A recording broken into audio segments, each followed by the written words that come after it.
السلام علیکم ورحمۃ اللہ وبرکاتہ۔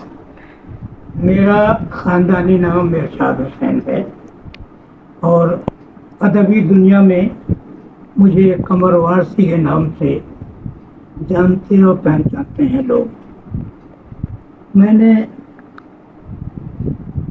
زندگی میں بہت کچھ دیکھا اور بہت کچھ سنا۔ بہرحال میری شاعری کا آغاز 1964 میں ارضیت کے حوالے سے ہوا، یعنی قومی نغموں سے میں نے اپنی شاعری کا آغاز کیا۔ یہ سلسلہ چند دن جاری رہا، اس کے بعد آپ کو معلوم ہے کہ شعر و ادب کی سب سے محبوب صنف غزل ہے، لہذا میں اس غزل کے جال میں پھنستا چلا گیا اور یہ سلسلہ تقریباً 1980 تک قائم رہا۔ میں نے خوب غزلیں کہیں، جس کے نتیجے میں میرے 2 شعری مجموعے جمع تحریک اور مصحف ادراک شائع ہوا۔ یہ سلسلہ زیادہ دیر چلتا، لیکن سن 1987 میں مجھے سب سے پہلے عمرے کی سعادت حاصل ہوئی۔ یہ سلسلہ ایسا قائم ہوا اللہ رب العزت کی رحمت سے کہ میں ہر سال عمرے کی سعادت سے سرفراز ہوتا رہا۔ اس دوران یہ دعا بھی شامل حال رہی کہ اے رب العزت مجھے حج کی سعادت سے بھی سرفراز فرما دے۔ اس دعا کو اللہ رب العزت نے قبول فرمایا اور 1997 میں مجھے حج کی سعادت نصیب ہوئی۔ یہ اللہ کا اتنا بڑا احسان ہے جس کا میں شکر ادا کر ہی نہیں سکتا۔ زندگی کا یہ سفر میری زندگی کا سب سے بڑا سرمایہ ہے، جسے میں کبھی فراموش نہیں کر سکتا اور نہ کبھی اس سے الگ ہونے کی کوشش کروں۔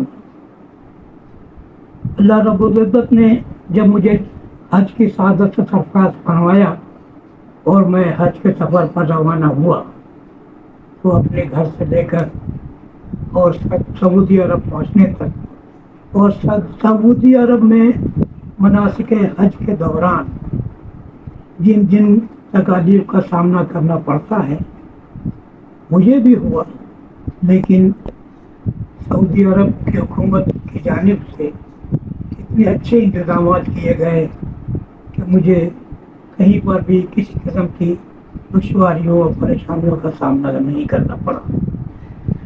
تمام سہولتیں مجھے میسر تھیں۔ اتنا بڑا اجتماع، لاکھوں کی تعداد میں لوگ، لیکن ہر شخص اپنی جگہ خوش، اپنی جگہ مطمئن۔ میں بھی بہت مطمئن رہا۔ اس سفر کے تمام معاملات میں نے بخوبی خوبی طے کیے، تمام مراحل طے ہوئے اور سعودی حکومت کے انتظامات کے سلسلے میں انہیں خراج تحسین بھی پیش کرتا رہا۔ بہرحال یہ بڑا کرم ہے، بڑا انعام ہے اللہ رب العزت کا کہ اس نے نہ صرف عمرے کی سعادتوں سے مجھے سرفراز فرمایا بلکہ حج بیت اللہ کی سعادت بھی سرفراز فرمائی۔ میں اپنی زندگی کا یہ اتنا بڑا سرمایہ کیسے سنبھالوں، کیسے کروں، یہ تو میری سمجھ سے، بہرحال اللہ نے جو مجھے انعام عطا کیا ہے میں اس کا شکر ادا کرتا ہوں۔ اور حج کی سعادت ادا کرنے کے بعد واپس آنے پر میں مدتوں انہی کیفیات کا شکار رہا اور اس کے نتیجے میں حمد اور نعت سے جو میری دلچسپی قائم ہوئی وہ اس قدر قائم ہوئی کہ میں دیگر اصناف میں شاعری کرنا تقریباً بھول گیا۔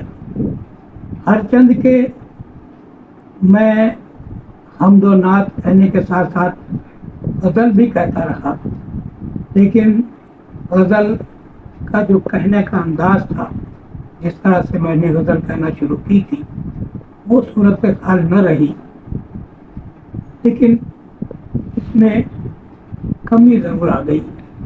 بہرحال میں اس قدر مطمئن ہوں کہ اللہ نے مجھے حمد اور نعت کی طرف جس طرح سے راغب کیا، جس طرح سے میری دلچسپی حمد و نعت سے قائم ہوئی، میں اس میں اللہ کا رب العزت کا بے حد شکر گزار ہوں، اور اللہ تعالیٰ کے حضور دست بدعا ہوں کہ اللہ تعالیٰ مجھے حمد و نعت سے ہی جوڑے رکھے۔ یہ سلسلہ ایسا ہے جس سے میرے دل کو نہ صرف سکون حاصل ہوتا ہے، بلکہ میں اسے اپنی زندگی کا بہت بڑا سرمایہ تصور کرتا ہوں۔ یہ سلسلہ انشاءاللہ جب تک میری زندگی ہے قائم و دائم رہے گا۔ میں اپنی شاعری سے اس حوالے سے بھی مطمئن ہوں کہ دیگر اصناف کے ساتھ ساتھ میں حمد و نعت سے منسلک ہوں، اور حمد و نعت نے میری اس قدر پذیرائی کی، حمد و نعت کے حوالے سے میری اتنی پذیرائی ہوئی کہ مختلف اداروں مختلف تنظیموں کی جانب سے مجھے اس سلسلے میں ایوارڈ بھی دیے گئے، میرے ساتھ تقریبات بھی ادا کی گئی، تقریبات بھی منائی اور مجھے پذیرائی بخشی۔ یہ میری زندگی میں اتنا بڑا سرمایہ ہے کہ میں اسے سنبھالنا میرے لیے اتنا آسان نہیں ہے، لیکن اللہ سے دعا ہے کہ مجھے اس سرمایہ کو سنبھالے رکھنے کی توفیق عطا فرمائے، تاکہ میں زندگی میں اس سرمایہ کو لے کر مزید آگے بڑھ سکوں اور اللہ رب العزت کے ذکر اور حضور سرور کائنات صلی اللہ علیہ وسلم کی نعت کے ساتھ ساتھ، ان کے ذکر کے ساتھ ساتھ اپنے آپ کو آگے بڑھاتا رہوں، آگے جاتا رہوں۔ اور میں یہ سمجھتا ہوں کہ جو شہرت مجھے دیگر اصناف سخن سے حاصل نہیں ہوئی، وہ شہرت مجھے حمد و نعت نے جو عطا کی ہے۔ حمد و نعت ہی کی وجہ سے میں آج قمر وارثی ہوں، واقعی قمر وارثی ہوں، اس میں کوئی شک نہیں ہے۔ اللہ نے مجھے جو جذبہ حمد و نعت کا عطا کیا ہے، میں اسی جذبے کے تحت مسلسل حمد اور نعت ہی سے منسلک رہنا چاہتا ہوں۔ اللہ تعالیٰ میری اس دعا کو اپنی بارگاہ عالیہ میں خصوصی طور پر قبول و مقبول فرمائے۔ آمین ثم آمین۔